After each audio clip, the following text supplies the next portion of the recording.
nagayaaf rahmanni inni rabbii guddaa irra haa jiraatu musliimoota hundaa. nagayaaf rahmanni inni rabbii guddaa irra haa jiraatu musliimoota hundaa. bismillaahi jedhee ergaa koo jalqaba shabaabaan muslimaa dhaamsa siniif qaba. dhaamsi kootis kana yoo na dhageessanii anaa dabalatee hundumti keessanii osoo addan qoodii dhiiraaf dubartiini miseensa muslimaa warri taane marti. anaa fi atillee warriin dargaggeessa dargaggoo muslimaa jaarraa kana keessa mee ofaa ilaallu nutu akkam jirra nuuraa islaamummaa rabbiin fuudhe nurraa. nuuraa islaamummaa rabbiin fuudhe nurraa. daangaa rabbii cabsuun karaa irratti yaane saahibaa shayxaanaa hundi keenya taane. muuziqaan jaalalaa zikrii keenya ta'e faasidni baay'ate addunyaa wal ga'e. kamrii dabalate arsuu fi qama'uun ifaan biraa deeme dukkanaan dhama'uun. fakkeenya godhatte nasaaraaf yahuda ummataa jallataa jaraa qalbiin duudaa. nutoo seera qabnaa diinii keenyan bulla ati jara laalte maaliif deemta qullaa. osoo ifaa qabnu dukkanaa filanne fedhii ilbiis guutuu gamtaadhaan simanne. har'a fataa jenne yeroof yoo gammanne tasaaduuti dhufti gaafa san salphanne. onlaayinii korraa daataa kee banatte kaayoo islaamummaa hundumaa dagatte.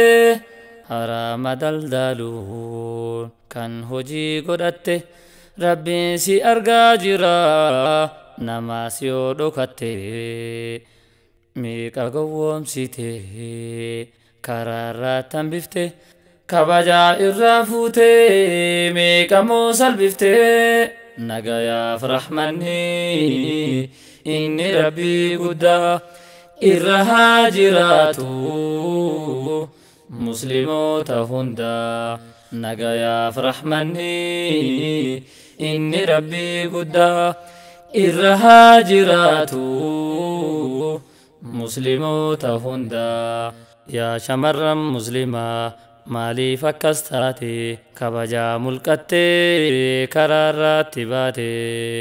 ni'maa hunda caaltu rabbiin si badhaase maaliree rakkinni karaarra si baase.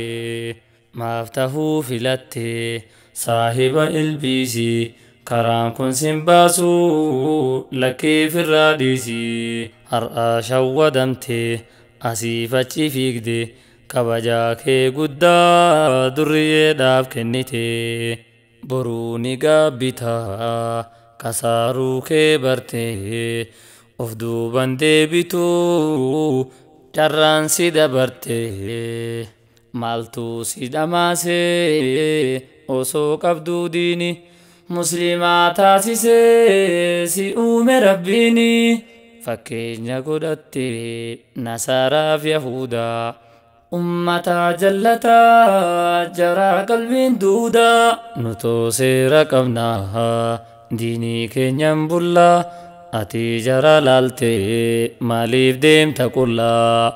akkasiif laaffisuuf rabbii kee kadhatte daandii qajeelumaa ganamaan qabatte. faashina yahudaa hundumaa tuffatte mallattoo muslimaa jalbaaba uffatte.